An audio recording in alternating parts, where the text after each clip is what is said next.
Welcome to SR media. Delhi liquor scam కేసులో BRS MLC కవితకు big relief దక్కింది. ఈడీ, సిబిఐ కేసుల్లో సుప్రీంకోర్టు నేడు బెయిల్ మంజూరు చేసింది. కవితను అరెస్టు చేసి నేటికి 164 రోజులు కాగా, జ్యుడిషియల్ కస్టడీలో భాగంగా ఆమె 153 రోజులుగా తీహార్ జైల్లోనే ఉన్నారు. పలుమార్లు ఆమె బెయిల్ కోసం సిబిఐ, ఈడీ కోర్టులను ఆశ్రయించగా చేదు అనుభవమే ఎదురైంది. దీంతో కవిత సుప్రీంకోర్టులో బెయిల్ పిటిషన్ దాఖలు చేశారు.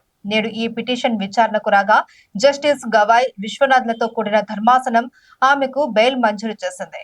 అయితే కవితకు బెయిల్ మంజూరు చేసే విషయంలో సుప్రీంకోర్టు 3 అంశాలను ప్రధానంగా పరిగణలోకి తీసుకుంది. ఈ కేసులో సిబిఐ తుది ఛార్జ్ షీట్ దాఖలు చేయడం, ఈడీ దర్యాప్తు కూడా పూర్తి చేయడం, కవితను మహిళగా కూడా పరిగణించి ఆమెకు బెయిల్ మంజూరు చేస్తున్నట్లు ద్విసభ్య ధర్మాసనం వెల్లడించింది.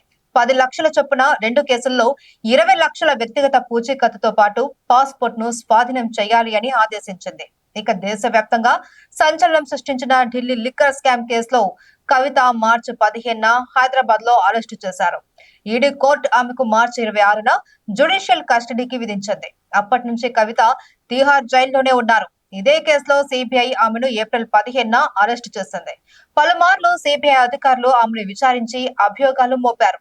సౌత్ గ్రూప్ నుంచి 100 కోట్లు అక్రమ లావాదేవీలు జరిపినట్లు అభియోగాల్లో పేర్కొన్నారు. ఇదిలా ఉండగా 153 రోజులు జైల్లో ఉన్న కవిత దాదాపు 11 కేజీల బరువు తగ్గారు. ఈ క్రమంలోనే జూలై 16న కవిత తొలిసారి అస్వస్థతకు గురయ్యారు. దీంతో ఆమెను ఢిల్లీలోని దీన్ దయాళ్ ఉపాధ్యాయ ఆసుపత్రికి తరలించి చికిత్సను అందించారు. జడ్జ్ అనుమతితో జూలై 18న ఎయిమ్స్ కు తరలించి చికిత్స అందించారు. ఆగస్టు 22న కవిత మరోసారి అస్వస్థతకు గురయ్యారు. వైరల్ ఫీవర్ తో పాటు గైనిక్ సమస్యలతో బాధపడడంతో ఆమెను ఎయిమ్స్ కి తరలించారు. భర్త అనిల్ సమక్షంలో వైద్య పరీక్షలు నిర్వహించిన డాక్టర్లు అదే రోజు తిరిగి జైలుకు తరలించారు. తాజాగా సుప్రీంకోర్టు బెయిల్ ఇవ్వడంతో ఆమె 5 నెలల తర్వాత జైలు నుంచి బయటకు వస్తున్నారు. కవితకు బెయిల్ రావడంపై బీఆర్ఎస్ నేతలు హర్షం వ్యక్తం చేస్తున్నారు.